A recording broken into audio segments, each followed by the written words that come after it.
किसी भी जन्म कुंडली में सर्वाधिक शुभ ग्रह बृहस्पति को माना जाता है और अगर किसी की कुंडली में देवगुरु बृहस्पति की स्थिति अच्छी है तो उसे संतान सुख, भवन, धन समृद्धि, उत्तम वैवाहिक जीवन जैसी सभी चीजों की प्राप्ति अवश्य होती है।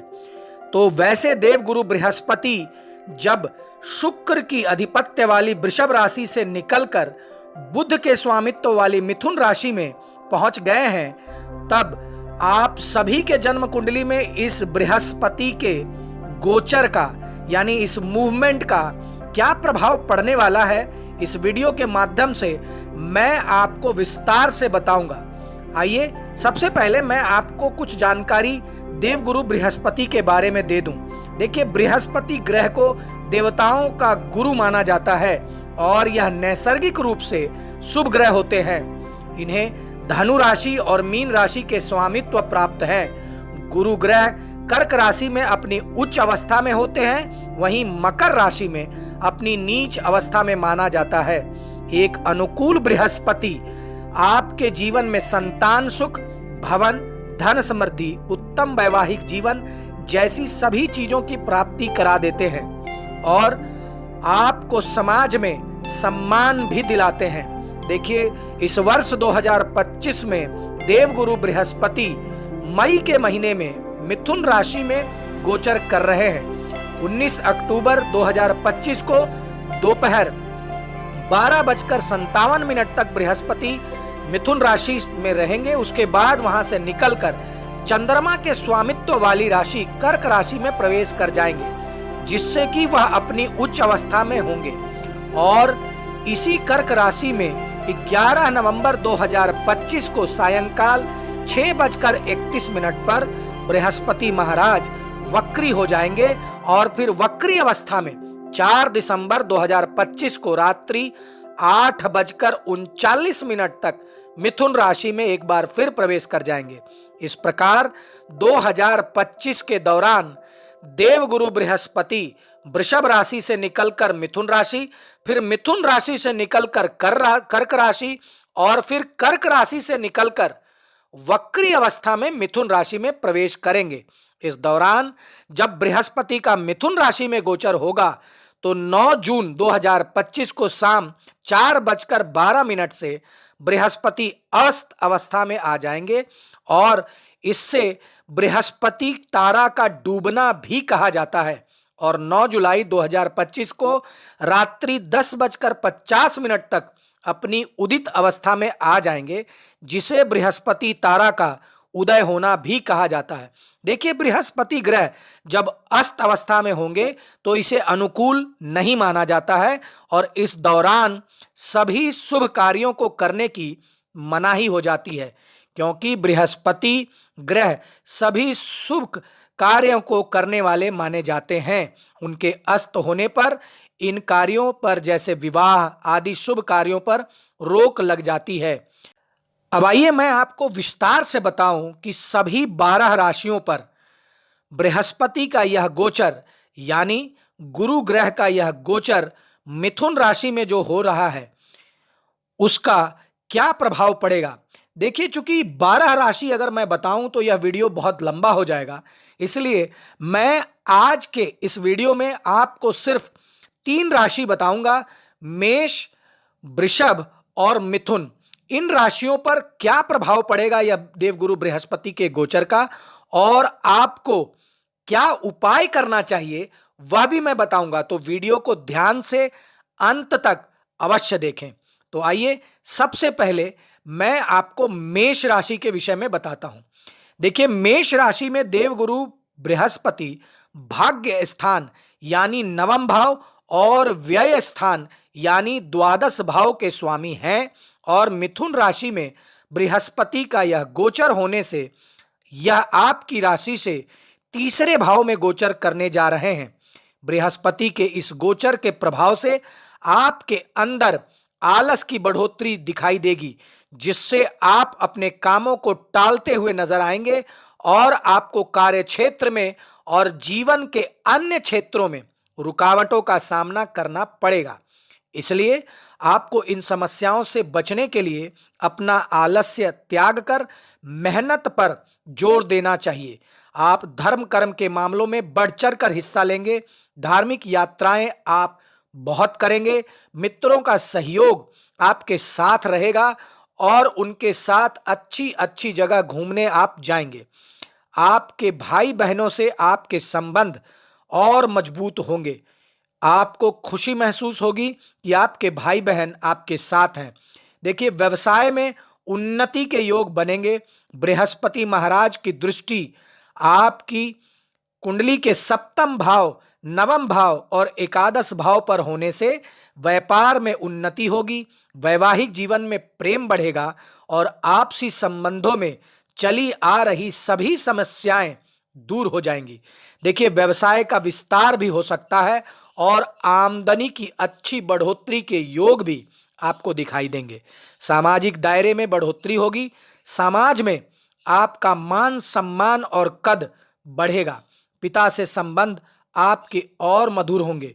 19 अक्टूबर को जब बृहस्पति कर्क राशि में कुछ समय के लिए आएंगे तो परिवार में खुशियां और कोई पूजा जैसा शुभ कार्य या किसी भी शुभ समारोह या जैसे विवाह इत्यादि कार्यक्रम संपूर्ण हो सकते हैं। इसके बाद दिसंबर के महीने में बृहस्पति वक्री अवस्था में जब तीसरे भाव में पहुंच जाएंगे तो भाई बहनों से संबंध में थोड़ी कड़वाहट बढ़ सकती है और कार्य क्षेत्र में आपके सहकर्मियों का व्यवहार आपको परेशान कर सकता है। इसलिए इस दौरान आप थोड़ा सावधानी बरतें। अब आइए मैं आपको बताऊं कि आखिर आपको उपाय क्या करना है बृहस्पति देव की कृपा पाने के लिए। तो देखिए, मेष राशि वाले व्यक्तियों को गुरुवार के दिन उत्तम गुणवत्ता वाला पीला पुखराज या सुनहला रत्न सोने की मुद्रिका में जड़वाकर अपनी तर्जनी उंगली में धारण करें। और वैसे व्यक्ति जो यह पुखराज या सुनहला नहीं धारण कर सकते हैं, वे हर बृहस्पतिवार पीपल के वृक्ष में और केले के वृक्ष में जल अवश्य चढ़ाएं और रोजाना हल्दी का तिलक अवश्य लगाएं। अब अगली राशि है वृषभ राशि। तो देखिए, वृषभ राशि के जातकों के लिए देव गुरु बृहस्पति को अष्टम भाव और एकादश भाव का स्वामी माना जाता है और मिथुन राशि में गुरु का यह गोचर होने से यह आपकी राशि से दूसरे भाव में यह प्रक्रिया होने जा रहा है। यानी देव गुरु बृहस्पति आपकी राशि से दूसरे भाव में गोचर करने जा रहे हैं।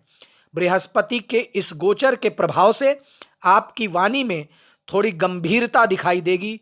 लोग आपकी बातों को ध्यान से सुनेंगे और आपको तवज्जो देंगे। लोग आपसे सलाह मांगेंगे। पारिवारिक जीवन में सुख संतुष्टि रहेगी, लेकिन धन संचय करने में थोड़ी समस्याएं आपको सता सकती है। देखिए, आप अपनी आमदनी का कुछ हिस्सा बचत योजनाओं में निवेश भी कर सकते हैं। यहां से बृहस्पति की दृष्टि आपके जन्म कुंडली के छठे भाव, आठवें भाव और 10वें भाव पर रहेगी, जिससे पैतृक व्यवसाय में उन्नति होगी। आप अपने परिवार के साथ व्यवसाय करते हैं तो विशेष उन्नति प्राप्त के योग बन रहे हैं। नौकरी करने वाले जातकों को भी उत्तम लाभ के योग बनेंगे। आप धर्म कर्म तो करेंगे, ससुराल पक्ष से आपके संबंध भी मजबूत होंगे और ससुराल पक्ष से आपको धन लाभ और अनेक प्रकार की मदद भी मिल सकती है। विरोधियों से आपको कोई कष्ट नहीं होगा।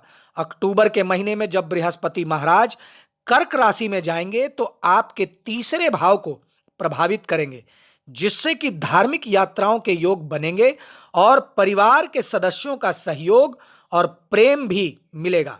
कार्यक्षेत्र में स्थिति अच्छी होगी, लेकिन दिसंबर के महीने में जब वक्री अवस्था में 4 तारीख को बृहस्पति दोबारा मिथुन राशि में प्रवेश करेंगे तो वाणी की परेशानी आपको कार्यों में असफलता दिला सकती है या आपके कार्यों में रुकावट पैदा कर सकती है। परिवार में कुछ असंतुलन भी आपको दिखाई देगा और धन संचित करने में थोड़ी समस्या भी आपको नजर आएगी। घर में किसी का जन्म हो सकता है अथवा किसी का विवाह भी हो सकता है, यानी आपके परिवार में पारिवारिक सदस्यों की बढ़ोतरी हो सकती है। अब आइए मैं आपको बताऊं कि आखिर आपको देवगुरु बृहस्पति का कृपा पाने के लिए क्या उपाय करना चाहिए। तो देखिए, आपको गुरुवार के दिन पीपल वृक्ष को बिना छुए जल अर्पित करना है और ऐसा आपको हर गुरुवार के दिन यानी एवरी थर्सडे ये उपाय आपको करना है और आप देखेंगे कि आपको देवगुरु बृहस्पति की असीम कृपा प्राप्त हो रही है। अब अगली राशि है मिथुन राशि। देखिए, मिथुन राशि के लिए गुरुदेव यानी देखिए मिथुन राशि के लिए देव गुरु बृहस्पति सप्तम भाव और दसम भाव के स्वामी माने जाते हैं। मिथुन राशि में गुरु का यह गोचर आपके लिए विशेष रूप से प्रभावशाली रहेगा क्योंकि यह आपकी ही राशि में गोचर करेंगे। यहां उपस्थित देवगुरु बृहस्पति की दृष्टि आपके पंचम भाव, सप्तम भाव और नवम भाव पर होगी, जिससे संतान से संबंधित सुखद समाचार आपको प्राप्त होगी। यदि आप संतान प्राप्ति की इच्छा रखते हैं तो संतान प्राप्ति का सपना इस वर्ष देवगुरु बृहस्पति की कृपा से पूरा हो सकता है। विद्या अध्ययन करने में सफलता आपको मिलेगी, शिक्षा में मनचाहे परिणाम आपको मिलेंगे और आपका मन पढ़ने में भी लगेगा। विवाह के योग बनेंगे और यदि आप अविवाहित हैं तो आपका विवाह इस वर्ष हो सकता है।